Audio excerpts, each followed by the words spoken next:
we're going to pass now to Cigdem, who is a PhD candidate at the Middle Eastern Technical University in Turkey in the Department of Sociology. Cigdem was awarded a research grant by TÜBİTAK, International Research Fellowship Program for PhD students to realize this research. Thank you very much.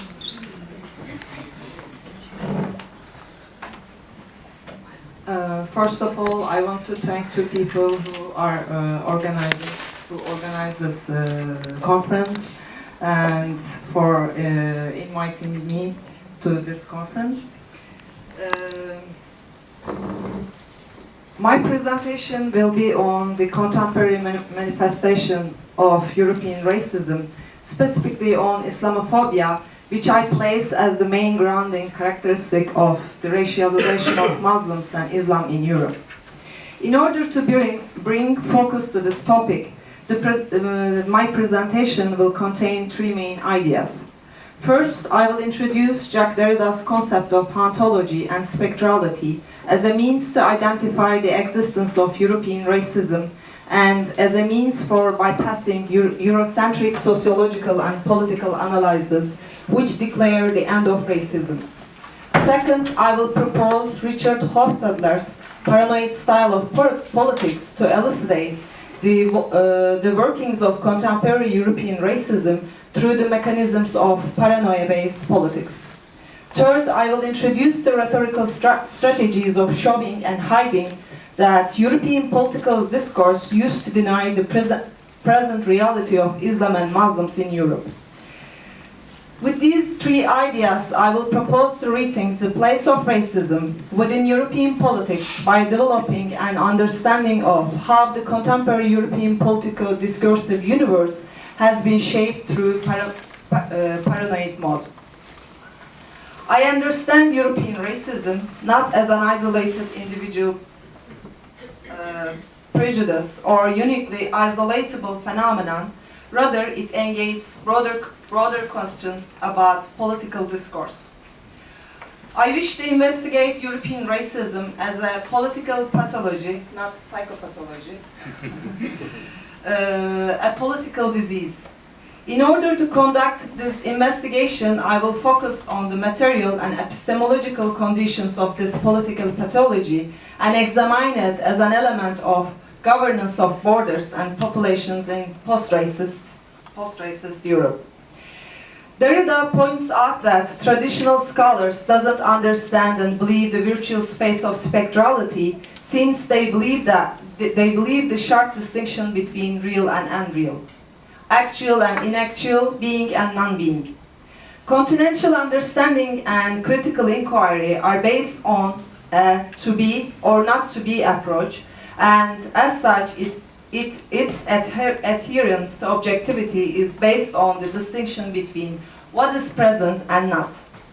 In his book Spectres of Marx, The State of Doubt, the work of Morning and Neve International, by looking to how the specter of communism is haunting Europe, he offers to reread the discuss Marx through a process of going beyond the usual scholarly reading of him. He states that this is a political, philosophical, and theoretical responsibility since we live in a world that is marked by the memory and inheritance of Marx. Regardless of neoliberal claim that economic history Marx presented has ended. Following from Derrida's ontological philosophic approach, I assert that the specters of colonialism and racism are likewise continuing to haunt Europe. In this manner, I wish to also take responsibility and reread the racist texts and acts by going beyond the scholarly reading of them. Namely, I offer to take a responsibility to revisit Eurocentric history, politics, and European values that claim to be anti-racist. I consider this to be a political and ethical responsibility since we live in a world that is marked by the memory and inheritance of racism, slavery, and colonialism.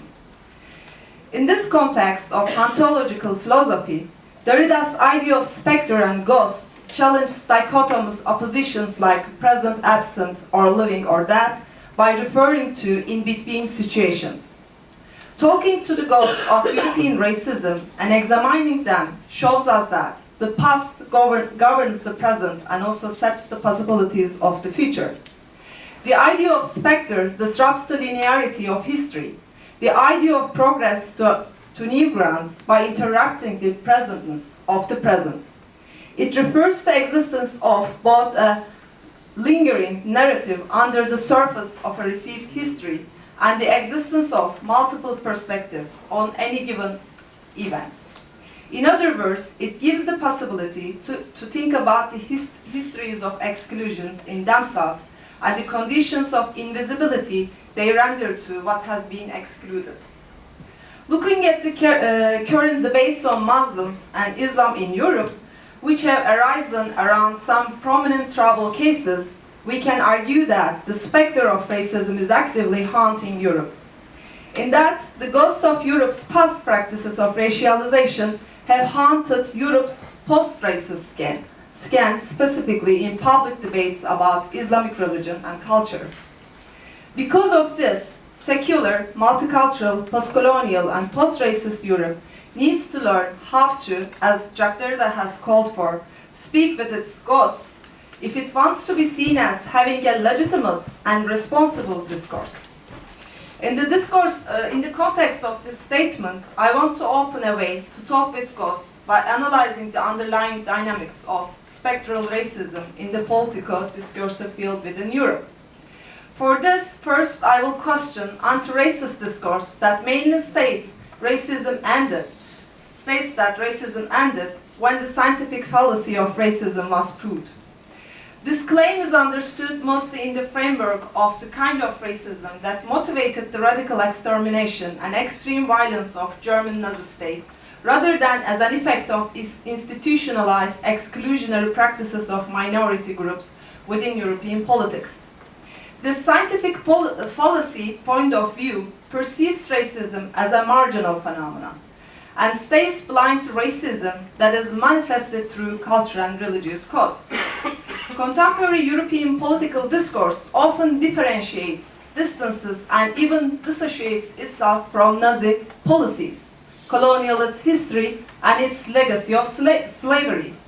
Based on this willful blindness of racism, by other means apart from scientific racism, and as such, Europe declares itself as the center and home of democracy and human rights.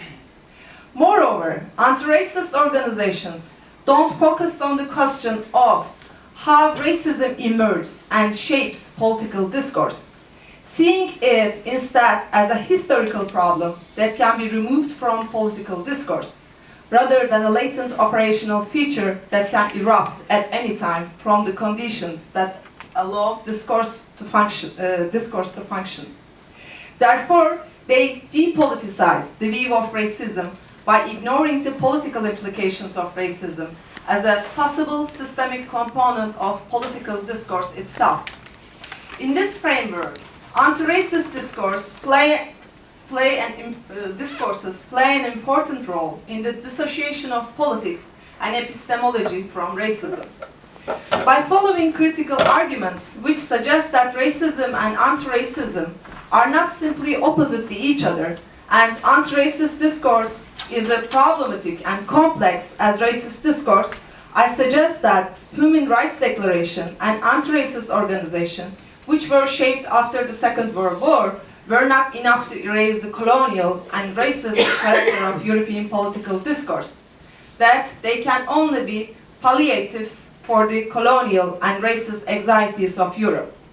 This means that they can only be the treatment for providing comfort and temporary relief to the symptoms of racist trauma.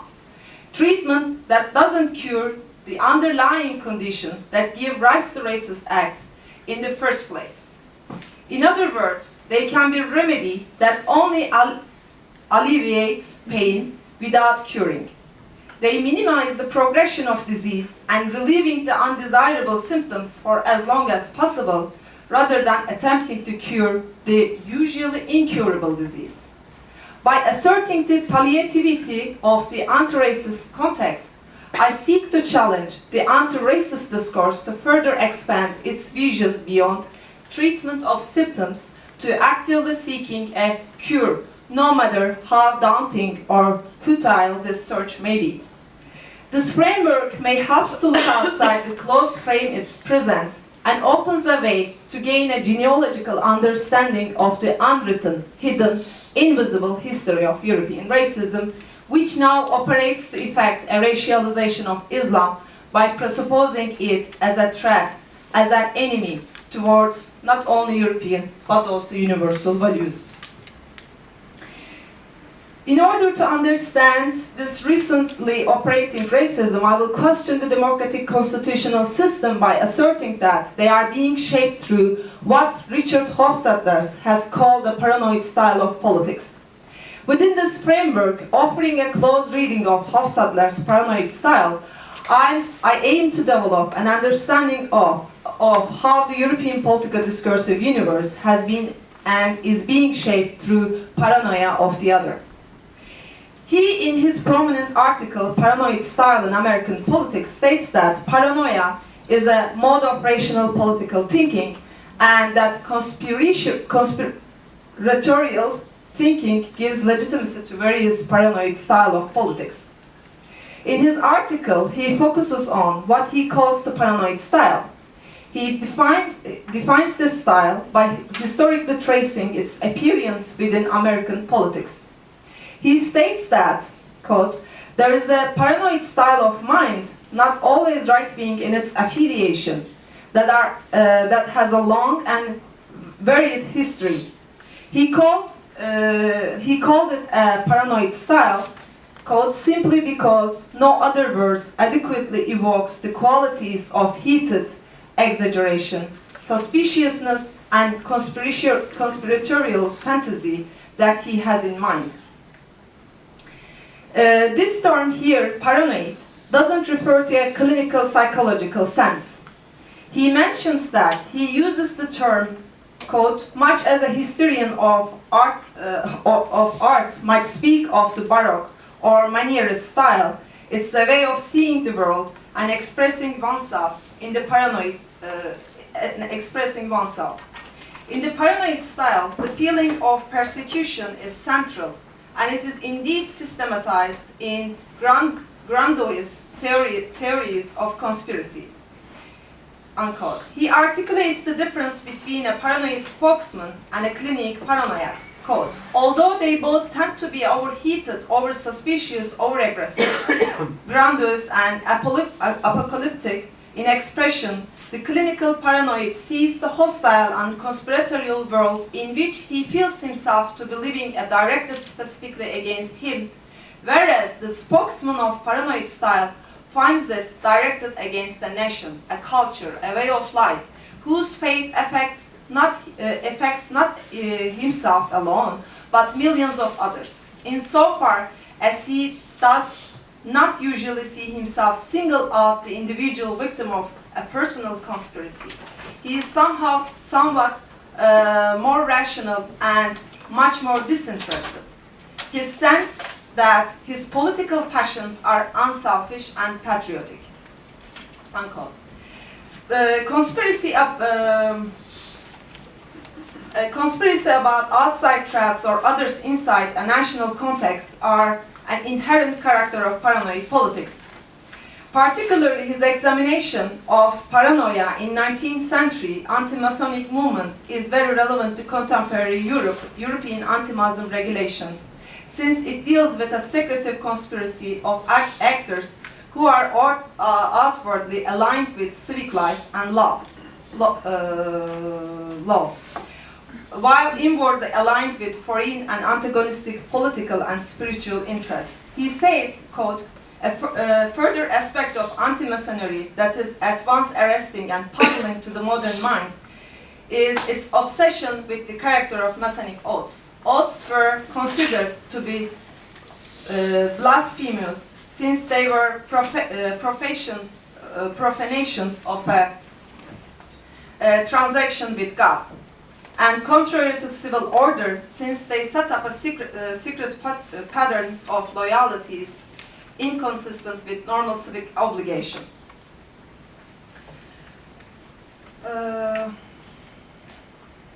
I suggest that what Hofstadter says about the paranoid style is not exclusive to American politics.